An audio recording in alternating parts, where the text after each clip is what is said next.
Neste tutorial, iremos falar sobre classificação não supervisionada de imagens. Então, retomando nosso projeto, nós vamos até a pasta,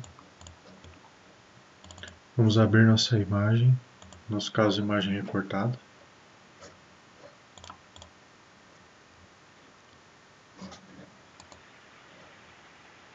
Vou remover a banda daqui.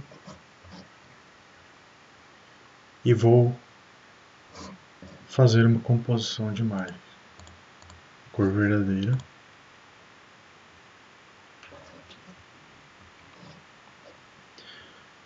E ver classificação. O Envy dispõe de dois classificadores não supervisionados.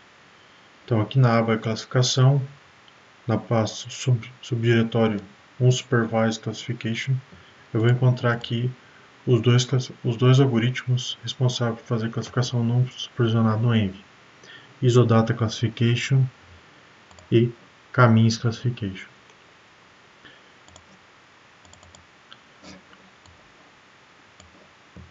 Quando eu clico na opção Isodata Classification, eu vou ter primeiramente um menu solicitando qual imagem eu devo abrir. Quando eu seleciono a imagem que eu quero utilizar na classificação, ele me dá as opções de subset. Aqui eu posso efetuar um novo recorte na minha imagem. Eu posso também selecionar o número de bandas que eu quero, nesse caso eu vou trabalhar com todas. E selecionar máscara. Então eu vou escolher a imagem para classificação. Em seguida, eu tenho uma nova janela onde ele pede os parâmetros que eu vou utilizar no classificador. Então, o classificador Isodata pede um número de classes mínimo e máximo. Então, a partir de uma análise exploratória da imagem, é necessário que a gente defina qual o número mínimo de classes necessária para essa imagem. Então, se eu espero que ela tenha 10 classes, eu vou colocar aqui no mínimo 10 classes e no máximo, sei lá, talvez 20 classes. Número máximo de iterações, esse é o número que o computador vai, em que o classificador vai analisar a imagem, basicamente. Quanto maior o número de iterações, ele tende a melhorar a classificação, porém o custo de processamento também aumenta muito. Nesse exemplo a gente vai deixar o número mínimo de iterações, que é 1. A significância de cada classe. O número de pixels mínimos de uma classe, então se a gente quer classes, áreas que tenham no mínimo 1 pixel, ou áreas que tenham no mínimo 5, 10 ou 20 pixels. Aqui o desvio padrão da classe, então o pixel só vai ser incluso na classe se ele apresentar um desvio padrão menor que o esperado para a classe, além da distância mínima da classe, por exemplo, nesse caso, até 5 pixels. Aqui a opção máxima de pares a serem combinados. Aqui são outras variáveis também podem ser definidas, que é o desvio padrão máximo da média e o erro máximo que deve ser encontrado na classificação. Em seguida, a gente tem a opção para definir o nome da nossa classificação. Então aqui a gente vai escolher o nome da nossa classificação. Eu vou aqui na pasta, nossa pasta, agora eu vou criar um novo diretório, que eu vou chamar de imagem classificada. Aqui dentro de imagem classificada, eu vou nomear a minha imagem como classe Isodata. E vou dar um OK.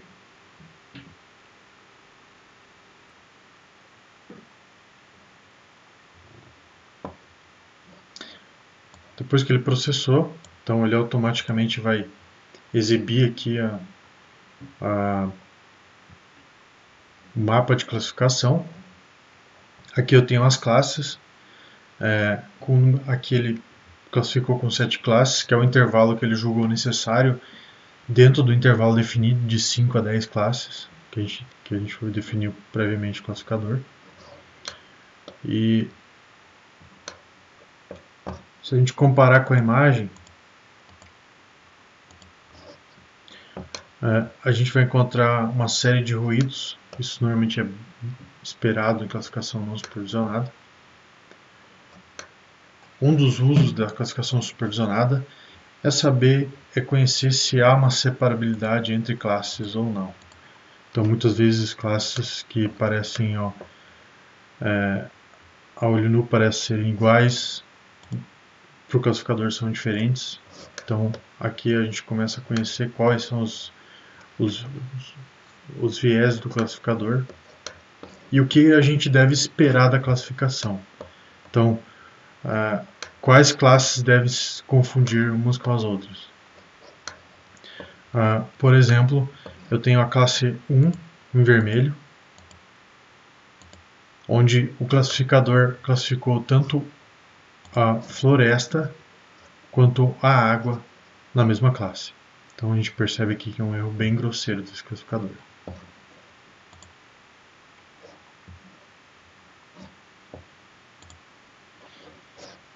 O próximo classificador não supervisionado são caminhos.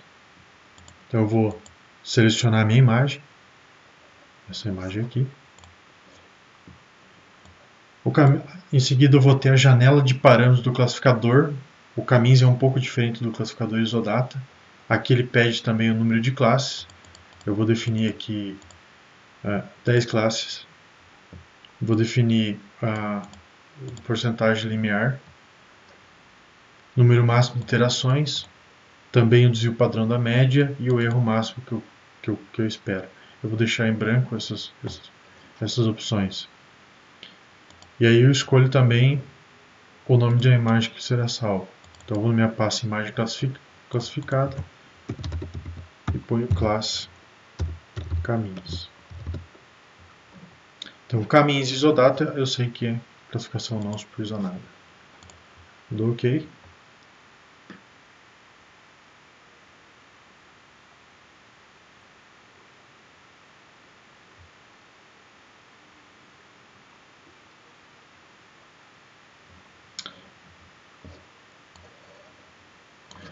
Então a gente vê aqui que eu vou desligar a classificação Isodata, ficar só com a classificação do caminhos. Então a gente pode ver que ele definiu as 10 classes, separou os pixels em 10 classes. Ele continua confundindo a mata com o rio. Tá? Então, de primeira a gente vê um problema sério com essa classificação.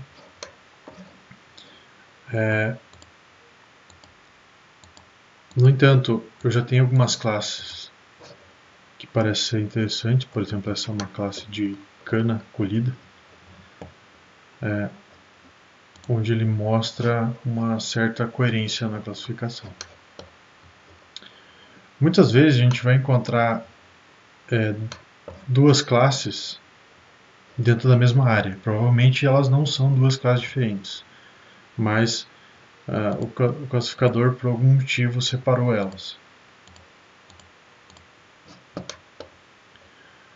Uma alternativa é, por exemplo, nesse caso, a gente tem as classes 7, 8 e 7, que deveriam pertencer ao mesmo talhão, inclusive a 6. Então eu tenho a 6, a 7 e a 8 que deveriam pertencer ao mesmo talhão. Eu posso, em pós-classificação, combinar essas classes. Então eu tenho essa ferramenta aqui dentro do subdiretório pós-classificação, onde eu vou selecionar a minha imagem, caminhos, imagem classificada caminhos, e vou definir quais classes são iguais. Então eu quero que a classe 7 e a classe 8 sejam a mesma. Então vem aqui e adiciono a combinação. Eu quero também que a 6 e a 8 sejam a mesma classe. Adiciono a combinação. Então aqui eu tenho pelo menos uma classe base e as outras duas que vão ser transferidas para ela. Eu dou OK. Seleciono uma nova, renomeio a minha imagem classificada.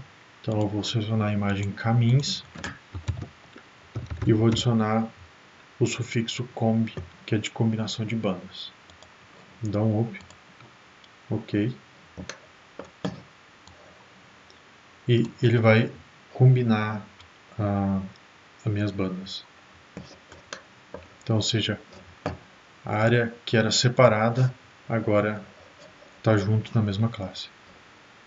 Então, eu tenho essa alternativa como classificação.